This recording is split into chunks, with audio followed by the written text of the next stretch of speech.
Di video ini, kita akan eksplor bisnis dari BBRI untuk kinerja sepanjang tahun 2022. Secara umum, model bisnis perbankan adalah menghimpun dana dari luar yang terdiri dari DPK atau dana pihak ketiga berupa tabungan, giro dan deposito, dan sumber lainnya. Sebagai gantinya, bank akan memberikan bunga bagi mereka yang menyimpan uangnya di bank tersebut. Bank kemudian menggunakan dana ini untuk disalurkan sebagai pembiayaan kredit kepada pribadi, usaha, institusi, dan lain-lain dengan membebankan sejumlah bunga kepada mereka yang meminjam uang. Bunga yang dibebankan kepada orang yang meminjam tentunya lebih tinggi dari bunga yang diberikan kepada orang yang menyimpan uang di bank, sehingga bank bisa mengambil selisih ini sebagai keuntungan. Total DPK atau dana pihak ketiga yang terdiri dari giro, tabungan, dan deposito yang dihimpun BBRI selama tahun 2022 sebesar 1.307 triliun. Jumlah ini mengalami pertumbuhan 14,85% dari tahun sebelumnya, sedangkan total kredit yang disalurkan sebesar 1.139 triliun, naik 11,18% dari tahun sebelumnya. Ini adalah gambaran seberapa besar pangsa pasar BBRI per September 2022. Dari segi aset, BBRI memiliki 1.575 triliun atau 15,03% dari industri perbankan di Indonesia. Kredit BBRI juga merupakan salah satu yang terbesar di Indonesia dengan 16,05% market share atau sebesar 1.007 triliun. Sedangkan untuk DPK atau dana pihak ketiga, BBRI memiliki market share 14,81% dari industri perbankan di Indonesia atau sebesar 1.132 triliun. Kinerja BBRI sepanjang 2022 sangat baik. Total pendapatan yang terdiri dari pendapatan bunga dan premi dan pendapatan operasional lainnya membukukan 173,4 triliun, naik 10,9% dari tahun 2021. Sedangkan laba bahkan mengalami kenaikan 67,15% dari tahun 2021 menjadi 51,4 triliun. Karena laba yang sangat cuan inilah, manajemen baru saja memutuskan untuk menaikkan dividen per share-nya dengan payout 85%.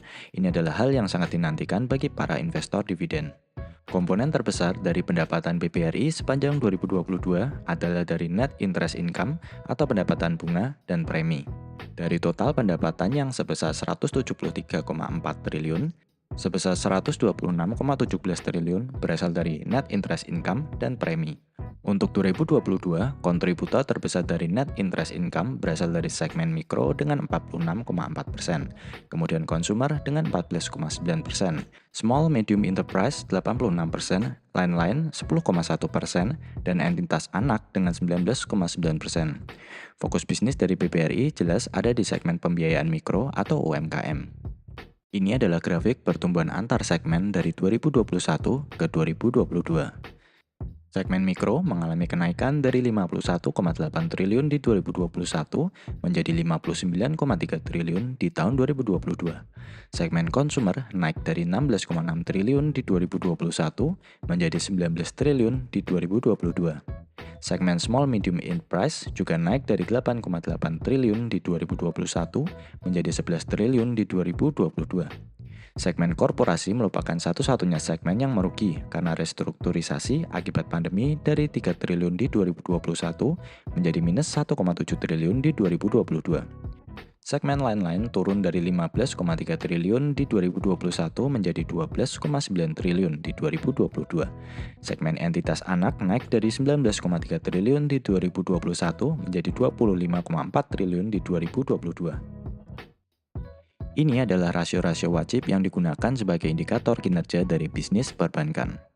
Kita bisa membandingkan rasio dari BBRI dibandingkan dengan industri perbankan per September 2022. CAR atau rasio kecukupan modal berada di 24%. Biasanya, bank dengan CAR di atas 10% sudah baik. NPL atau rasio kredit bermasalah ada di 3,4%. Di dunia perbankan, NPL di bawah 5% sudah bisa dikategorikan sehat. NIM atau margin profitabilitas BBRI ada di 7,23%. Kalau tidak salah, NIM BBRI merupakan yang tertinggi di kalangan Big Four di Indonesia. NIM BRI juga lebih tinggi dari rata-rata industri di 4,77%. Kemudian ROA di 3,97%, lebih tinggi dari ROA industri. Popo BRI cukup baik dengan 62,59%, lebih rendah dari Popo industri di 77,16%. Sedangkan LDR atau perbandingan jumlah kredit dengan jumlah dana yang dihimpun ada di 88,92%.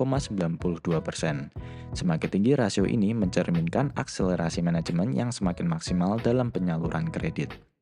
Oke teman-teman, itu tadi quick breakdown dari kinerja BBRI sepanjang tahun 2022. Semoga video ini bermanfaat.